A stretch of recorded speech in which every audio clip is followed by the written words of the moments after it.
tous et bienvenue sur Yapaka Fopacon, la chaîne qui t'apprend à faire autrement. Je suis Sylvia, coach de vie et aujourd'hui je viens te parler de pression.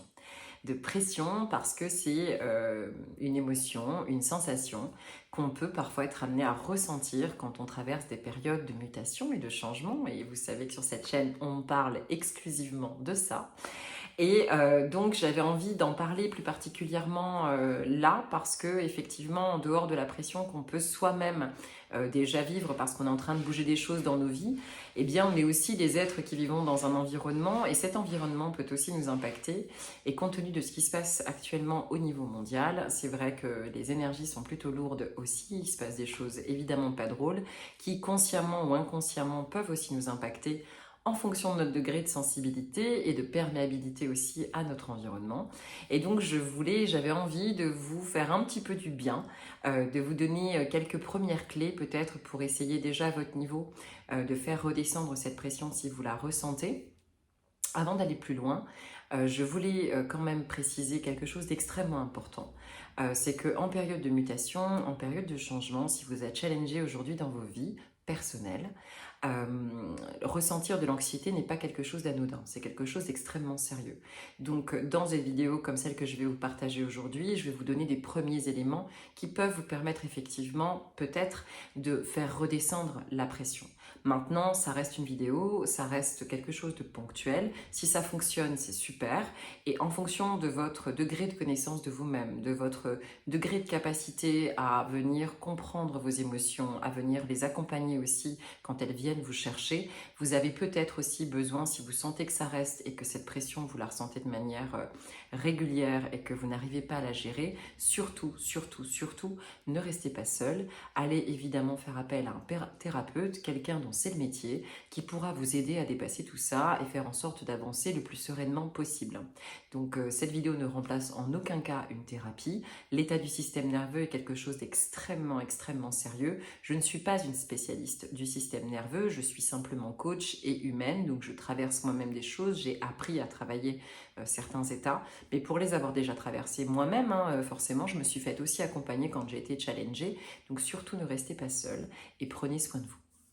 Donc voilà, c'était un petit disclaimer que je voulais dire qui était important et surtout ne pas avoir honte de demander de l'aide dans des moments comme ça, c'est hyper important puisqu'on a parfois beaucoup de difficultés à venir gérer ses propres angles morts, y compris nous-mêmes qui sommes thérapeutes. Donc voilà, surtout pensez à vous.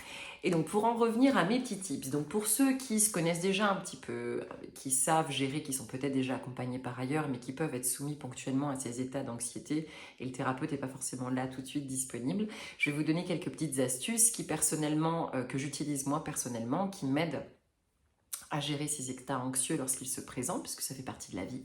Et donc pour peut-être venir vous aider à redescendre donc vous-même dans vos vies pour vous permettre surtout de continuer à avancer en étant dans un état qui soit le plus serein possible. D'accord ? Donc quand cette pression elle se présente, la première étape selon moi c'est déjà d'essayer de clarifier. Donc déjà, première chose, c'est redescendre l'état physique de la pression. Je pense que c'est la première chose qui nous submerge un petit peu. En tout cas, moi personnellement, c'est cette sensation qui peut être différente chez n'importe quel individu. Chez moi, ça se matérialise vraiment par un souffle et une respiration qui va être plus lente. Donc quand vous ressentez des tensions, que ça commence à monter, que la pression commence à monter chez vous, eh bien déjà, essayez de venir la calmer. Le meilleur moyen, comme toute émotion en fait, qui vient vous chercher, une émotion c'est ni plus ni moins qu'une information, c'est une invitation à vous mettre en mouvement. Pour une raison XY, le message n'est pas le même en fonction de l'émotion.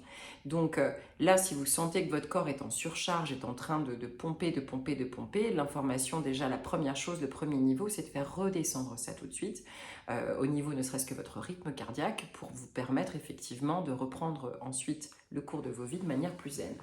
Et donc, pour ce faire, des méthodes vont être différentes. Personnellement, j'utilise la méditation qui fonctionne très bien. Donc, moi, c'est ce que je pratique. Vous avez des méditations guidées sur YouTube, soit vous arrivez déjà à le faire par vous-même. Donc, ça peut être déjà une première étape pour faire venir redescendre l'état émotionnel à un niveau qui soit acceptable pour vous et votre système nerveux. Ça, c'est la première étape.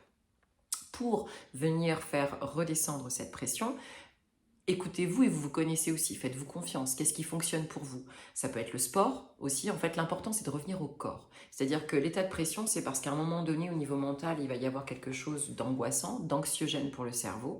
Et donc, forcément, au niveau du corps, il va y avoir un déséquilibre. Donc, reprendre, redescendre et ressortir de la tête, reprendre conscience de son corps, de notre réalité, revenir dans l'instant, c'est primordial et c'est pour moi le premier step. Donc le retour au corps, vous le faites comme vous le sentez par rapport à votre personnalité. Vous avez le sport, vous avez la méditation, vous avez les activités aussi artistiques, la musique, la danse, à vous de voir. Mais trouvez votre moyen qui vous fait du bien, quelque chose qui vous permet de redescendre en, en stress, pour que vous puissiez avoir un petit peu les idées claires. Déjà, c'est la première chose. Une fois que vous êtes arrivé à cet état, prendre conscience, et là, si vous êtes en capacité de prendre un peu de recul par rapport à la situation, veut dire peut-être peser de la conscience sur ce que vous traversez. Cet état de stress, il est dû à quoi? Quel a été le déclencheur? Est-ce que c'est quelque chose qui concerne votre réalité, votre vie à vous, vos angoisses personnelles? Est-ce que ça concerne quelque chose de l'extérieur? Ou est-ce que c'est les deux aussi, tout simplement? Donc, en fonction de ce que vous allez poser, si c'est quelque chose qui vous concerne, vous, dans votre vie, dans votre réalité, quelque chose qui vous stresse par rapport à votre situation, qu'elle soit personnelle ou professionnelle, dans ces cas-là, essayez de mettre de la conscience dessus en disant « Ok, ça c'est ma réalité, je sais que j'ai un enjeu là-dessus, vous en êtes conscient. Maintenant, il n'y a pas de faire redescendre le degré d'urgence. » Ça me paraît important, c'est-à-dire qu'il y a être conscient de la réalité, être conscient qu'il y a un enjeu pour vous, mais essayer de ne pas y mettre de notion d'urgence ou oh, mon Dieu, ça me déborde, ça me déborde, ça me déborde. C'est-à-dire que c'est une réalité. Simplement, eh bien, quelles sont les étapes qui vous sont nécessaires pour réussir à résoudre ou aller toucher le but que vous vous êtes fixé par rapport à ça. Donc c'est vous dire que la solution, vous ne la trouverez pas tout de suite. On est dans un système où on est habitué à de l'immédiateté et à de la solution en un clin d'œil, et ça n'existe pas. Donc être conscient de ce qui se passe, être conscient que là, tout de suite, maintenant, au moment où on se parle, donc dans le moment présent, tout va bien. La situation est là, mais pour l'instant, il n'y a pas de danger. Le danger, il n'est pas immédiat. C'est un élément sur lequel vous devez avancer, c'est une réalité qui fait déjà partie de votre vie. Simplement, là, tout de suite, maintenant, vous n'allez pas mourir. Donc, faire redescendre cette pression-là, être conscient et vous dire, bah ok, si je vois que ça me stresse, c'est parce que c'est quelque chose sur lequel je dois avancer, c'est qu'à un moment donné, il y a aussi une invitation de votre corps à vous mettre en mouvement par rapport à ça. Et donc, décider peut-être à ce moment-là, si vous êtes en capacité de le faire, évidemment, au niveau nerveux, de mettre en place peut-être une première action pour vous aider à aller résoudre ça.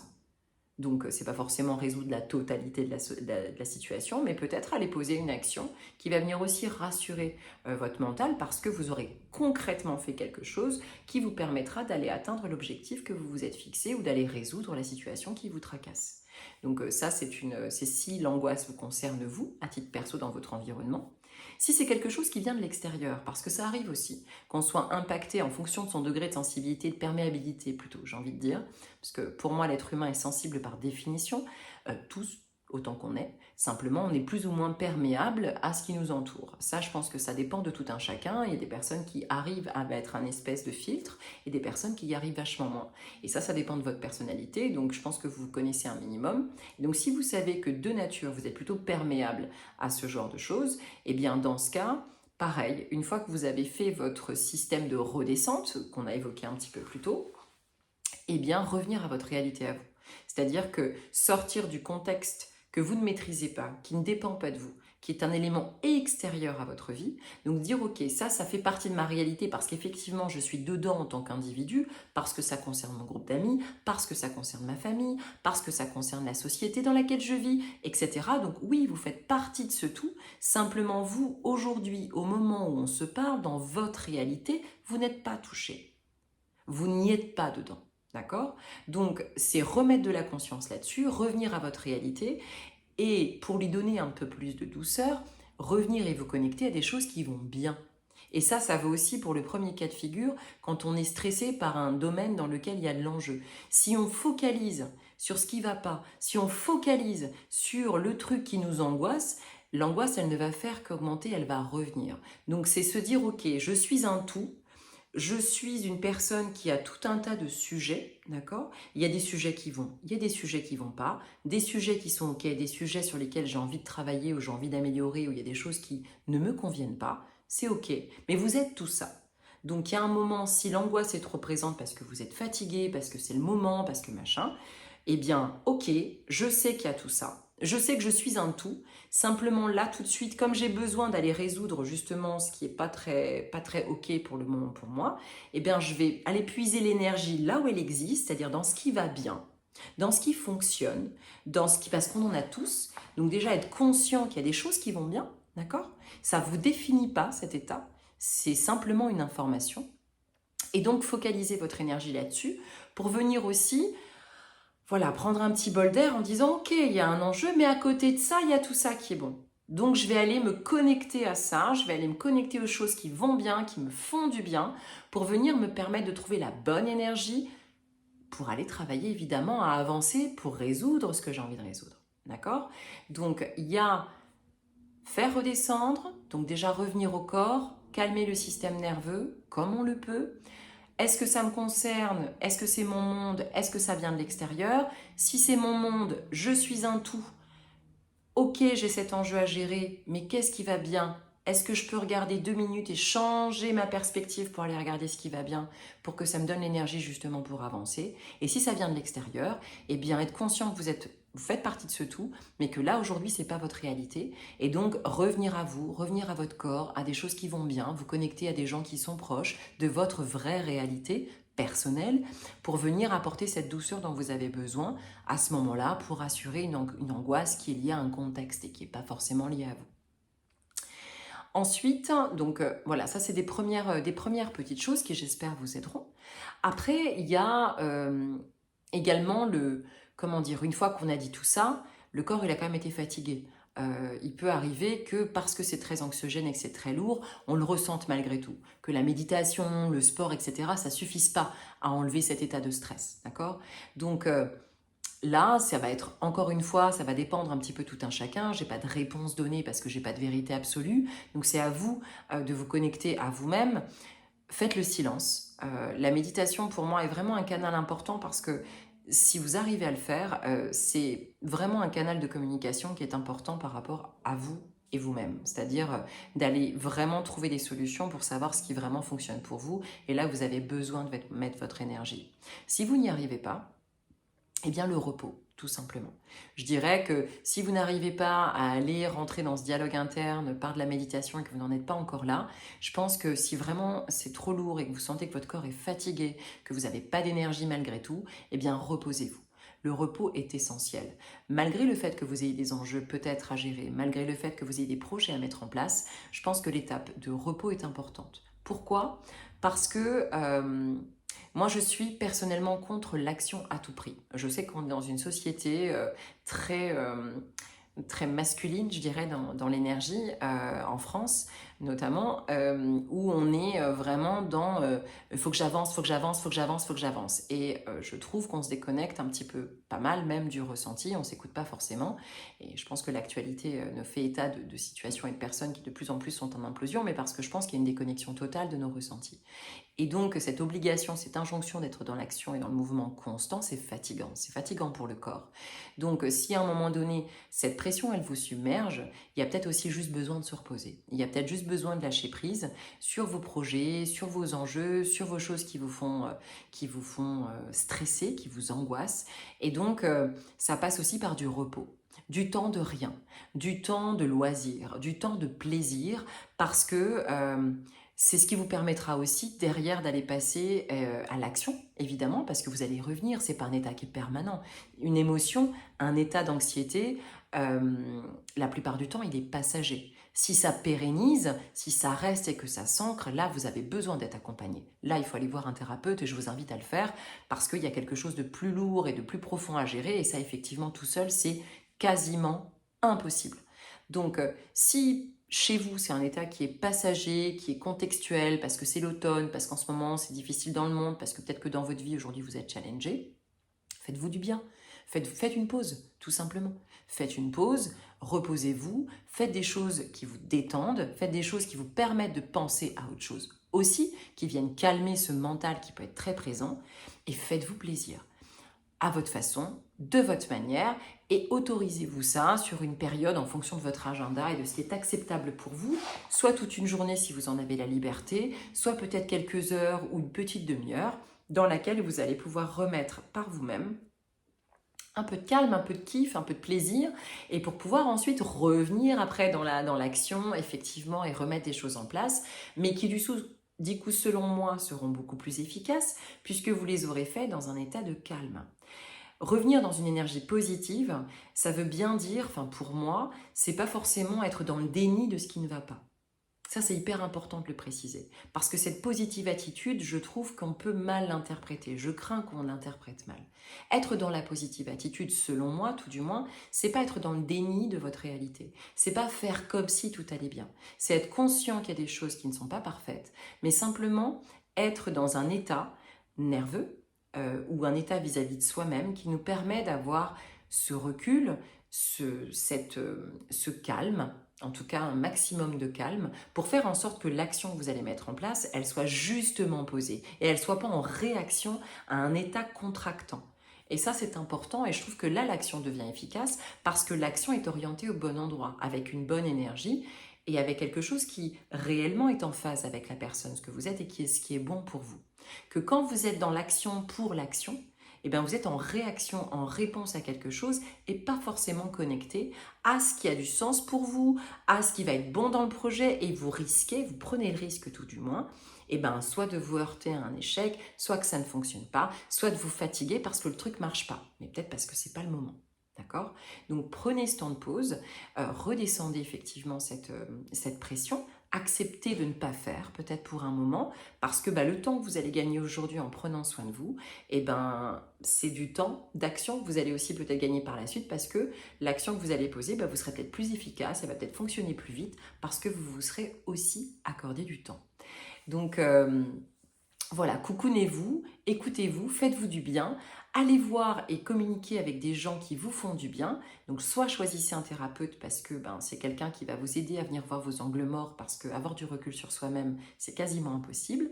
Donc parfois on a besoin d'être aidé, donc n'hésitez pas à faire appel à quelqu'un pour justement aller tendre vers cet état de calme, d'accord, qui est très difficile, je le conçois, à atteindre quand on est tout seul. Soit connectez-vous tout simplement à des personnes qui vous font du bien. Mais choisissez cet entourage. C'est-à-dire que si vous savez qu'il y a des amis qui sont comme vous, un peu perméables, qui vont avoir tendance peut-être, sans le vouloir, et pas parce que c'est conscient, mais parce qu'ils sont comme ça, à vous drainer là-dedans, à parler de tout ce qui ne va pas, non, choisissez des personnes qui sont positives, qui vont vraiment vous faire penser à autre chose, qui vont vous faire sourire, qui vont vous mettre dans une dynamique plutôt good vibes, pour justement que vous puissiez revenir à l'action et à votre projet dans les plus brefs délais, et pour que vous n'ayez pas derrière à culpabiliser de « ah oui, mais j'ai pas avancé ». La culpabilité, on la met au placard 2 minutes. On a le droit, quand on ressent de la pression, c'est aussi parce qu'à un moment donné, notre corps, notre cerveau, enfin tout ça, vous avez peut-être juste besoin de prendre un peu de temps pour vous, pour revenir à vous, pour ensuite pouvoir avancer plus rapidement vers des choses qui vraiment vont vous correspondre. Donc voilà, j'espère que cette vidéo vous aura fait du bien, que ces petits tips vous aideront à trouver un petit peu de calme. Encore une fois, et je le répète pour la 3e fois, si vraiment c'est quelque chose qui est vraiment très présent et qui revient de manière extrêmement récurrente, ne vous isolez pas et prenez soin de vous. Allez en parler à quelqu'un, un spécialiste. Il y a beaucoup de gens qui sont là pour ça. Vous en avez sur les réseaux qui sont spécialistes là-dedans du système nerveux, etc. Donc faites appel aux bons praticiens aussi. Et puis, prenez soin de vous, faites attention à vous et vous avez le pouvoir. N'oubliez pas que malgré tout ce que vous pouvez subir, vous êtes quand même en capacité. Votre corps, c'est vous qui en êtes le maître et vous restez le maître. Donc, rappelez-vous bien que vous restez la personne qui décide et vous avez ce pouvoir-là. Et parfois, on peut prendre du temps, mais petit à petit, c'est un exercice et vous pouvez y arriver à reprendre cette espèce de pouvoir sur vous-même et d'être capable de gérer ce qui vous arrive et puis tout en restant dans des énergies qui sont plutôt positives malgré tout et vous permettre justement d'accompagner ce changement, de prendre effectivement ces états comme des informations et pas comme une définition de vous-même. Vous ne vous définissez pas parce que vous ressentez. Une émotion, c'est passager, ça vient, ça part, elle est là pour vous donner une info. Donc C'est comme si vous receviez un mail, il y a un message dedans, on le prend, on l'accepte, on le digère et on attend le lendemain pour lui répondre ou quelques heures. Voilà, tout simplement. Donc j'espère que vous aurez passé un joli moment, j'espère que cette vidéo vous aura fait du bien, j'espère que vous ferez attention à vous et que vous vous aimerez surtout très très fort. En tout cas, moi je vous envoie plein d'amour, plein de lumière, plein de chaleur et puis je vous dis à très très vite pour une prochaine. Gros bisous!